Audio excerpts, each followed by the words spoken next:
बिहार दिवस के अवसर पर भागलपुर के कहलगांव शहर के गानगुली पार्क स्थित विक्रमशिला विहार में भव्य रंगारंग सांस्कृतिक कार्यक्रम आयोजित किया गया। कार्यक्रम की शुरुआत एसडीओ कृष्ण चंद्र गुप्ता, स्थानीय जनप्रतिनिधि एवं गणमान्य लोगों ने दीप प्रज्वलित कर किया।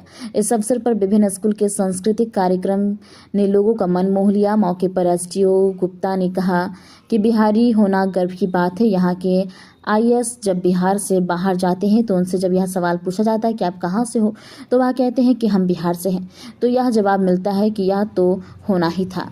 उन्होंने कहा कि बिहारी होना अपमान नहीं बल्कि सम्मान की बात है। और यहाँ पर मौजूद सभी लोगों को बिहार दिवस पर अभिनंदन एवं स्वागत।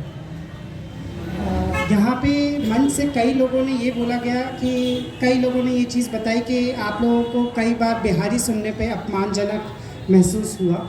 और मैं आपको एक अपना भी उदाहरण देना चाहूँगा कि हमारे यहाँ जब एक कोई आईएएस बनता है और अगर उससे पूछा जाए कि कहाँ से हो, तो अगर वो बोलते कि वो बिहारी है तो लोग बोलते हाँ फिर तो बनना ही है।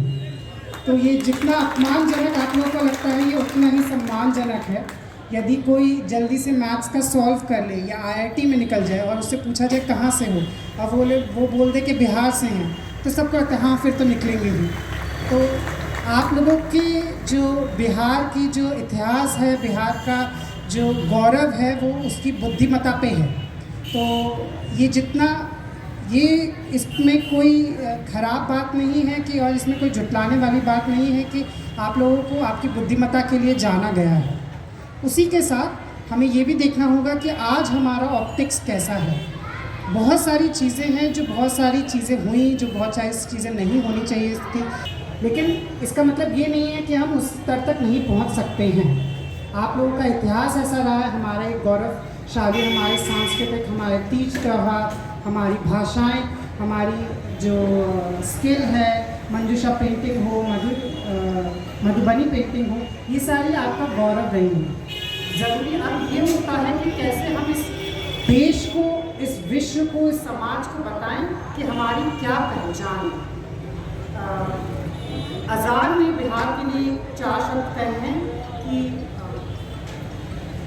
तेजस की मैं उड़ान हूँ, गणतंत्र की मैं पहचान हूँ, कूटनीति का मैं प्रमाण हूँ, हाँ मैं बिहार हूँ। तो आप सभी को इस चीज़ को देखना होगा कि कैसे हम लेकर जाएं। आज हमारे जो निजी जीवन होता है उसमें हम कई बार अपने पर्सनल निजी जो स्वार्थ के बारे में सोचते रहते हैं कि मेरी गली, मेरा मकान, मैं कैसे बढ़ूँ आगे, क्या करूँ आगे। देखिए, कुछ रिस्पॉन्सिबिलिटी हर नागरिक की होती है। एक रिस्पॉन्सिबिलिटी अपने लिए होती है, एक रिस्पॉन्सिबिलिटी आपके माता पिता, आपके बच्चों, आपके परिवार के लिए होती है। एक रिस्पॉन्सिबिलिटी जो हम भूल जाते हैं, वो सबसे बड़ी रिस्पॉन्सिबिलिटी है कि आपने देश के लिए क्या किया, आपकी देश के प्रति क्या रिस्पॉन्सिबिलिटी है। तो हम आज के बाद से आप सभी से मैं दरख्वास्त करूँगा कि आप जो भी कदम लें उसमें ये सोच के करें कि ये तो हम देखते हैं कि इस कदम लेने से मुझे क्या फ़ायदा होगा।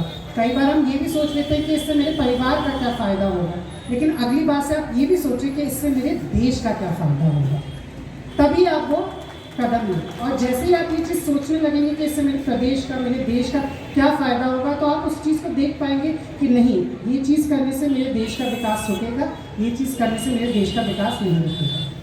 आज आप सफाई कर लेते हैं, अपने घर की सफाई कर लेते हैं और वही कूड़ा उठा के फेंक देते हैं, तो उससे आपका खुद का तो स्वास्थ्य अच्छा है क्योंकि मेरा घर साफ है, मेरे परिवार का भी घर साफ है, लेकिन कभी आप सोचते नहीं हैं कि मेरे समाज के, मेरे पड़ोसी का, मेरे प्रदेश का, मेरे नगर का कैसा स्वास्थ्य होगा।